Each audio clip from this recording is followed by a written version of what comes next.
Welcome to AP Biology. This video is on the stages of mitosis. On the page here you see the different stages of mitosis. We begin by looking at the cell during interphase. Remember, interphase is when the cell is not going through mitosis. If you look inside the nucleus, we can see that the DNA is found in very loose chromatin.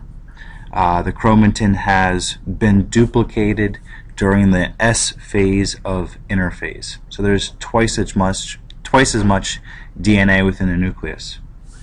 We could also see within the cell a pair of centrosomes. Remember that the centrosomes are the microtubule organizing center. They're the region of the cell in which these microtubules originate from. The first stage of mitosis is called prophase. During prophase, a few different events take place. Number one, the chromatin condenses and it forms the mitotic chromosomes. This is the first time that the chromosomes would be visible under a light microscope. The centrosomes begin to migrate to either pole of the cell, and the mitotic spindle form from the centrosomes. The spindle fibers are simply just microtubules. Next, we have prometaphase. During prometaphase, the nucleus breaks down. The centrosomes are now fully migrated to each pole. The spindle fibers attach to the chromosomes. They attach to the chromosomes at a region called the kinetochore. The kinetochore are these black dots that we see here and here. The kinetochore are at the region of the centromere, but they're a different structure. During metaphase, the chromosomes line up individually across the metaphase plate. The metaphase plate is the equator of the cell. You can see that each spindle fiber is attached to each chromosome at the kinetochore. Next, we have anaphase. During anaphase, the sister chromatids separate from each other and they migrate to each pole of the cell. It's important to understand that during metaphase, the chromosomes line up individually, and during anaphase, the sister chromatids migrate to either pole of the cell. Once those sister chromatids are pulled apart, they are now each considered their own individual chromosome. During telophase,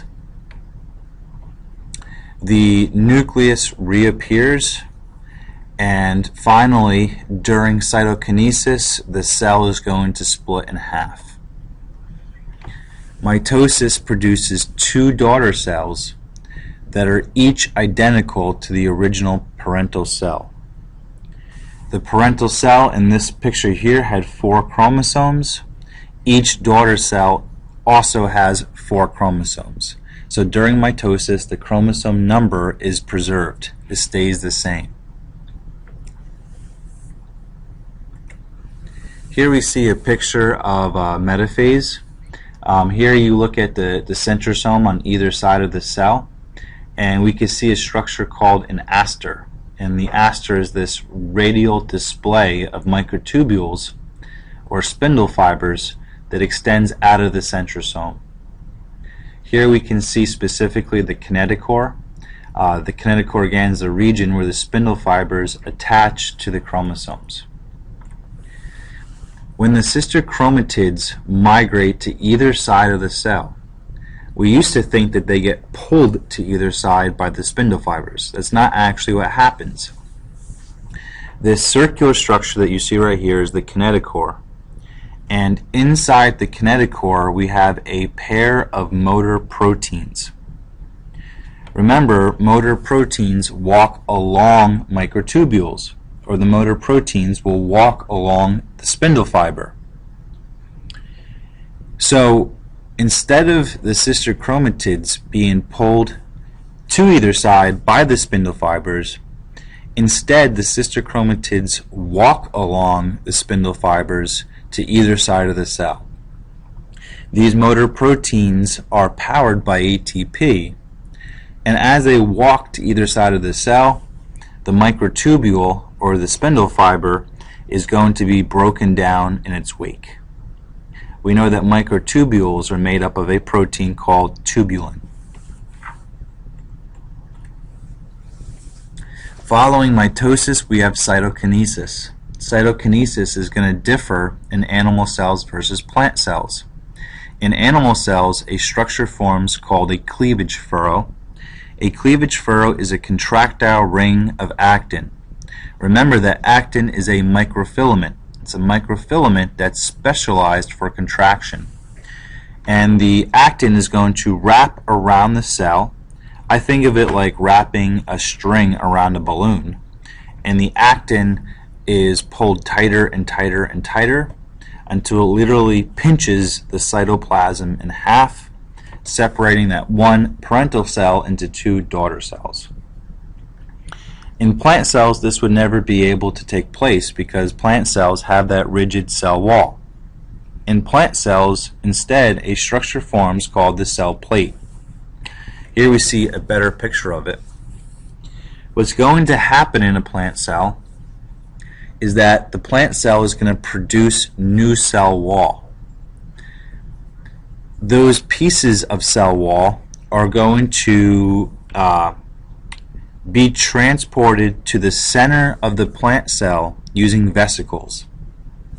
These vesicles are going to coalesce, or they're going to go to the center of the plant cell. All of those vesicles fuse together, and inside each vesicle would be a piece of plant cell wall. All those cell walls combine together, and we create two new cell walls separating the two plant cells. So in an animal cell, the one large cell gets pinched through this cleavage furrow. In a plant cell instead, new cell walls, new cell membranes are created between the two plant cells. In bacteria, bacteria being unicellular, they reproduce through a process very similar to mitosis we call binary fission. One difference between bacteria and eukaryotic organisms is that bacteria contain a single circular chromosome. Here in this picture we could see the one single circular chromosome, and before the bacteria can go through binary fission, that single circular chromosome needs to be replicated. The chromosome replicates beginning at a region called the origin of replication. Here you can see the origin is labeled in green, and you can see that replication extends outward from the origin. Once the single circular piece of DNA, or the single circular chromosome, replicates, each new single circular chromosome is located on either side of the cell. That cell is going to pinch inward at the center, splitting the one bacteria into two daughter bacteria. This concludes this video.